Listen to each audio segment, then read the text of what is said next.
Hey, Dr. Amy here. Have you ever stared at a pile of supplements on your kitchen counter? Wondered, are any of these actually helping me? Maybe I'm just wasting my money. Um, there is value in using supplements to support your body after cancer, but it's also overwhelming. You're not sure you're ever going to feel confident about this. Well, that all changes today. You're a cancer survivor, focused on preventing cancer, or honestly just want to rebuild your body, then supplements are an obvious place to start. But here's the truth. More supplements does not mean better health. More is not more. Let me walk you through a real life into cancer supplement audit. This is a real case from an amazing cancer survivor that works with me inside the Cancer Freedom Program. She came to me with a long list of supplements. She didn't think that there was anything obviously wrong with her supplements. But even though she was taking all of these products, she was still having some very severe side effects of cancer treatment, severe joint pain, hot flashes. And of course, she wanted to do everything in her power to stay cancer-free. So we did not, did they? Let's take a closer look. We found some common mistakes that we cleared up. It made her routine much more effective and actually lowered the cost and the number of pills she needed to take. So today, I'm going to show you her story. Here are the supplements to keep the ones to ditch and how to build a supplement routine for yourself that specifically supports your healing. Let's dive in. Now, my client, will call her Vanessa to maintain her privacy. She works with me inside the Cancer Freedom Program. And we had been working together for about 2 months at the time of her audit. Now you might be thinking, this is a long time working with me before doing a supplement audit. And here's why this is important. Supplements are ultimately designed to supplement your nutrition. This is why they're called supplements. If you ignore or neglect your nutrition because you thought it would just be easier to take a supplement first, well, then you've missed the mark. We want to align your nutrition first. You want to get as much as possible from whole food sources. These are going to be so much more powerful than taking a supplement. So let's start with your nutrition. We need to align your nutrition first. If you need help with your nutrition or your supplements, then apply to work with me directly in the Cancer Freedom Program. Click the link right below this video to apply. Now, Vanessa is a uterine cancer survivor. She completed her initial treatment for uterine cancer, but now she's on a immunotherapy. When I first sat down with Vanessa, she had 3 main concerns. First, she wanted to lower her risk of a cancer recurrence. She really wanted to stay cancer-free. This is a goal for most cancer survivors. That's understandable. She was preparing to retire in about 2 years, and she wanted to spend that time with her husband. It's a beautiful goal, and I was honored to support her with that. Secondly, she wanted to rebuild her strength, her energy, her confidence. Vanessa was navigating joint pain, hot flashes, nausea, presumably from her immunotherapy. She wanted to use supplements to help her navigate these symptoms as well.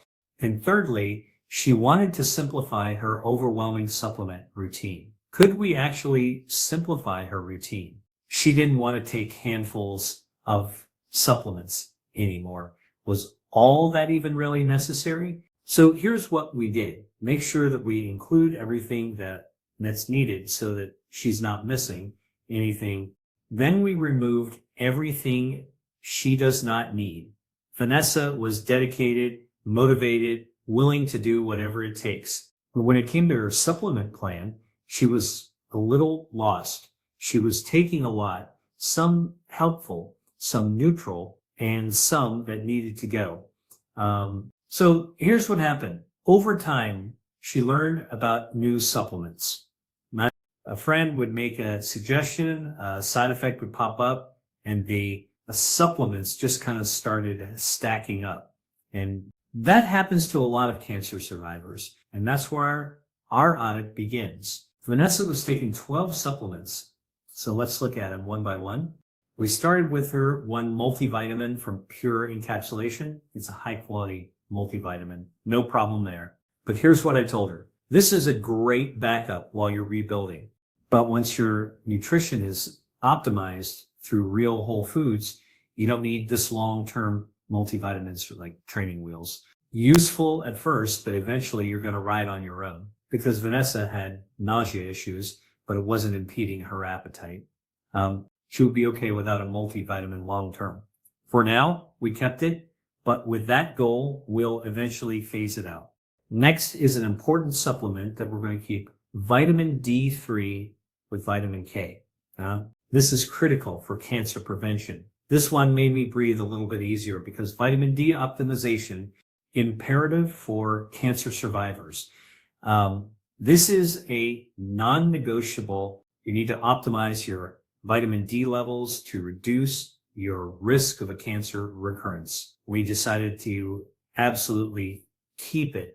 4,000 international units of vitamin D and 100 micrograms of vitamin K daily. But this one is important to note. And you need to get your vitamin D levels tested. If you are full, we want to make sure it's in the right range.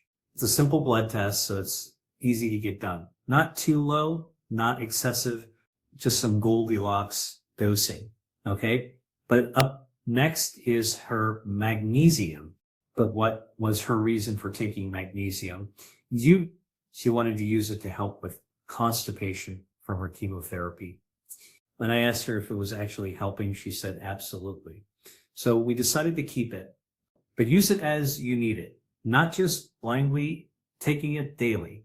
The magnesium can work well for constipation. It's not necessarily my first choice for constipation, but Vanessa found it worked well for her. So then there's no reason to change it, okay? Up next is a vitamin B complex. She was taking a vitamin B complex from Pure Encapsulation. She was hoping it would help with her joint pain. The reality, this will not improve your joint pain, but it can help with your energy and nerve recovery. B vitamins are like battery chargers for yourself. After chemo or radiation or surgery, your battery might need a recharge. It can make a big difference. Now, vitamins have not been shown to be helpful for joint pain, but they do play a role in supporting recovery from neuropathy, from cancer treatment. So we capped it, but we shifted our expectations. Okay, but next is this L-glutamine powder. Now this is a bright spot. Her daily L-glutamine powder, she takes 10 grams a day. It's actually going to help with her neuropathy. And a bonus is L-glutamine actually supports gut health. It helps to repair the intestinal lining that can undergo some harsh damages because the cancer treatment, only one small caution here. Too much can lead to constipation, so obviously we'll monitor that. Otherwise, this is a clear win. So we kept it on board, okay? Up next, L-Pop, like pop, acid. This supplement, alpha lipoic acid, taken 600 milligrams a day. This was suggested to her for neuropathy as well. But after reviewing the research, honestly, it's not doing much. Well, alpha lipoic acid had some research in diabetic neuropathy. The data is just not very strong for chemo-induced nerve damage. So this one we cut. She will likely have much better luck minimizing her neuropathy through strategic workouts, mobility work, and lifestyle changes. Okay. Up next, creatine. When I saw creatine on her list, I lit up because of this. This is one of the most underappreciated supplements for cancer survivors. Creatine isn't just about muscles. It's about strength, resilience, brain function, and longevity. She was already using it very smartly, 5 grams per day. So I encourage her to keep going.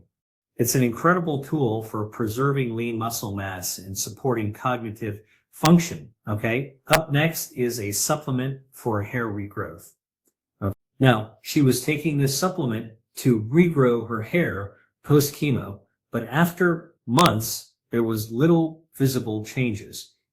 And this one costs a lot. Here's something important to note. I rarely suggest a supplement that has a bunch of ingredients combined together like this one does. What I mean by that is a bunch of ingredients all wrapped up in one pill. And I don't like this because think about it this way. You never see a prescription medication with just a bunch of ingredients in it.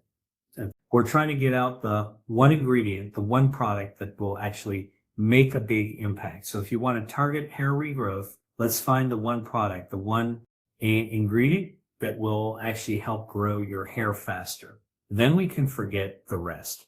Instead, I suggest something to her that's much simpler. And actually, it's backed by newer research. Topical rosemary oil, massage a few drops into the scalp 3 to 4 times a week. It's natural, it's affordable, and it's just as effective as prescription hair regrowth products. Okay, but up next is a supplement that helped Vanessa sleep at night. Alli Sleep Gummy. This contains melatonin, something that obviously helps with sleep. Now, this is something we decided to keep for now, not every day, but just when she needs it.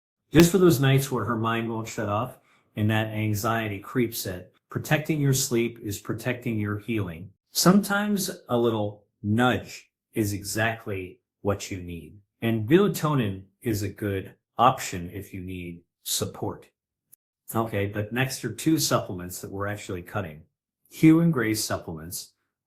This is the morning and night supplement from Hue and Grace.